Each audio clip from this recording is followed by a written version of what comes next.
Bienvenue dans cette nouvelle édition du QG Week-end. Au sommaire de l'actualité, 2015, année électorale en Afrique.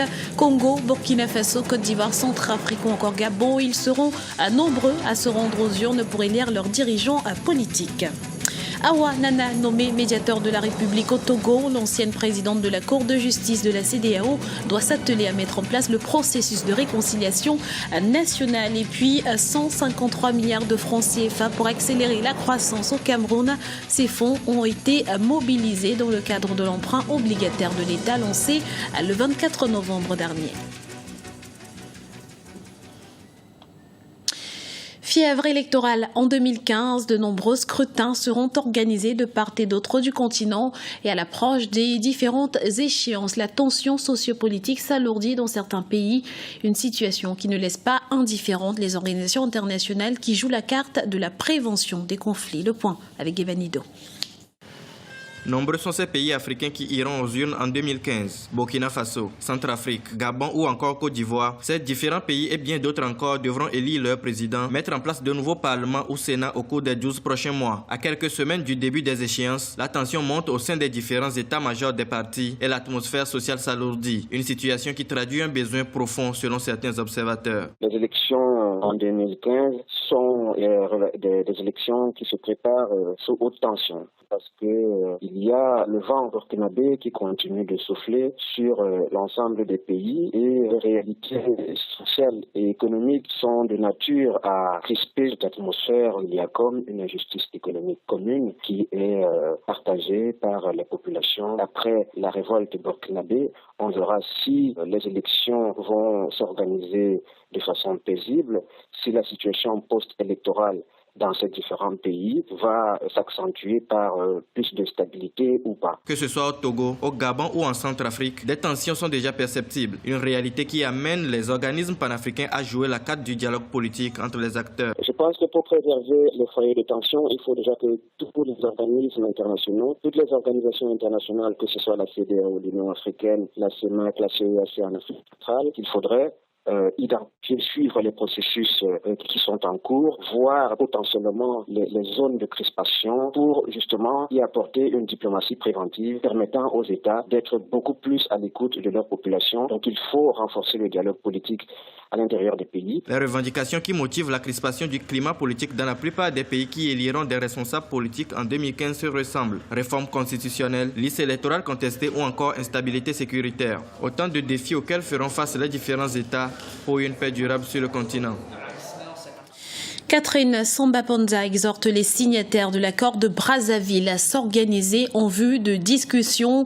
Un appel lancé à Bangui lors de la journée de concertation des forces vives de la nation, axée sur le dialogue et la réconciliation nationale. Pour la présidente de transition, il est temps que les groupes armés entrent en pourparlers avec l'État et déclarent leurs organisations sous forme d'une association ou d'une structure juridique. La réconciliation a désormais un visage au Togo. Awa Nana a été nommé ce 25 décembre médiateur de la République, une nomination qui suscite l'espoir au sein de la classe politique. Elle aura pour mission principale d'aboutir à la réconciliation et au renforcement de l'unité nationale et de l'aide Mirabel Bissou.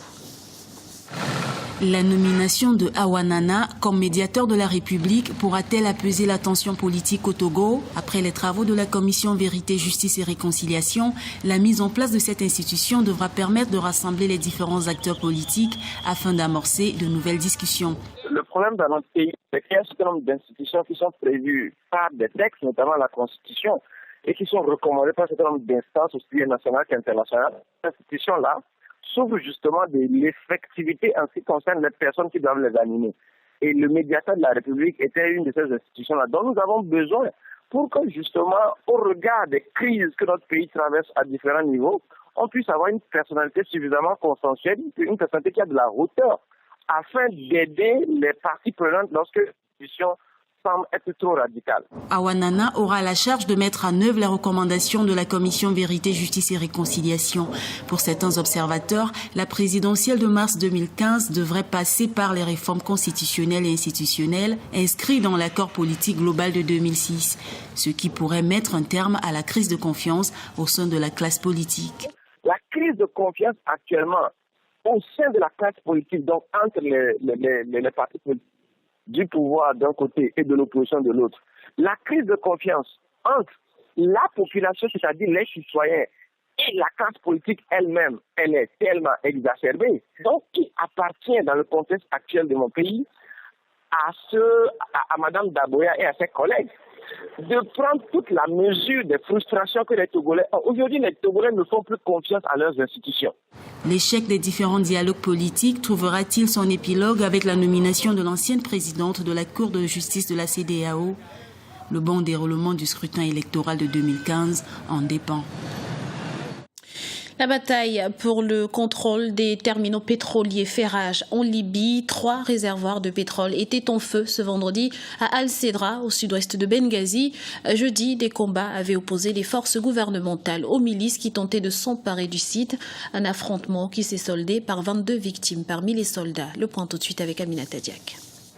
Bataille pour le contrôle des terminaux pétroliers dans l'est de la Libye. Ce vendredi 26 décembre 2014, le terminal pétrolier d'Al-Sedra a pris feu suite aux combats opposant les forces gouvernementales aux milices qui tentaient de s'emparer du site. Le croissant pétrolier, qui comprend les terminaux d'Al-Sedra, de Ras Lanouf et de Brega, les plus importants de Libye, est le théâtre depuis plusieurs jours d'affrontements. Un premier réservoir avait déjà été incendié jeudi après avoir été touché par une roquette tirée par des miliciens. Les milices de Misrata, quand ils sont subis à une défaite très importante à l'ouest de la Libye, donc ils sont allés directement aux installations pétrolières dans la région où il y a le plus important terminal pétrolier et du port pétrolier qu'on s'appelle la croissance pétrolière libyen, où il y a 60% de pétrole libyen qui est exporté de cette région. Pour certains observateurs, le contrôle des sites pétroliers constitue un véritable enjeu dans la crise libyenne. C'est très important pour les milices de Misrata de contrôler ces moyens pétroliers très importants pour être très fort sur la table de négociation, parce que la communauté internationale maintenant exerce une forte pression sur tous les protagonistes pour trouver une solution pacifique. La crise dans le secteur aurait déjà coûté plusieurs milliards de dollars au pays.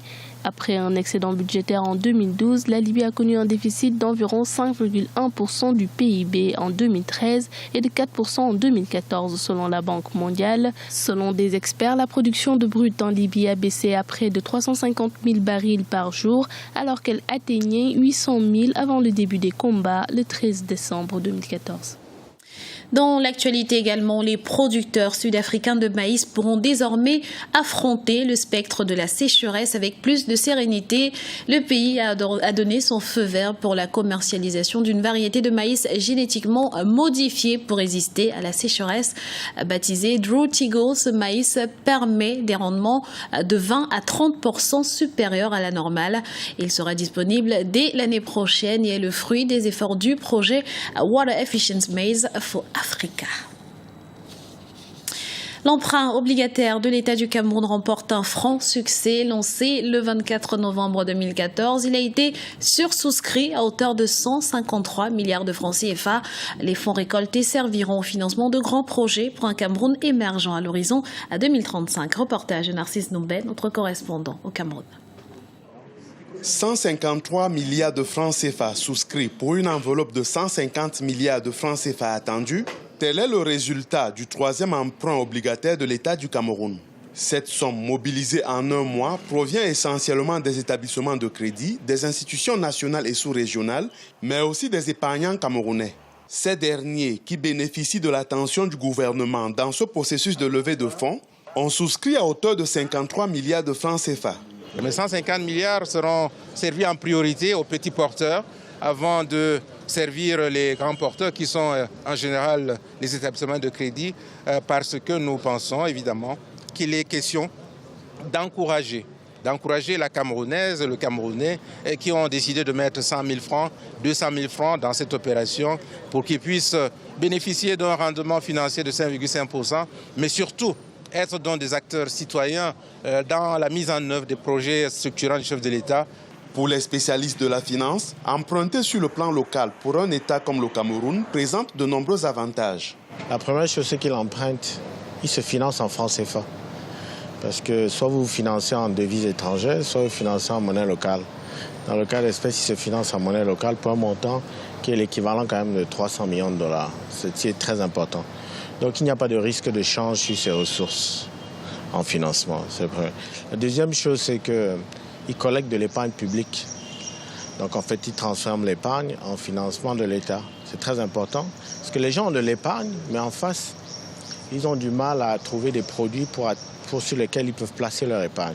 200 milliards de francs CFA ont été mobilisés en 2010 et 80 milliards en 2013.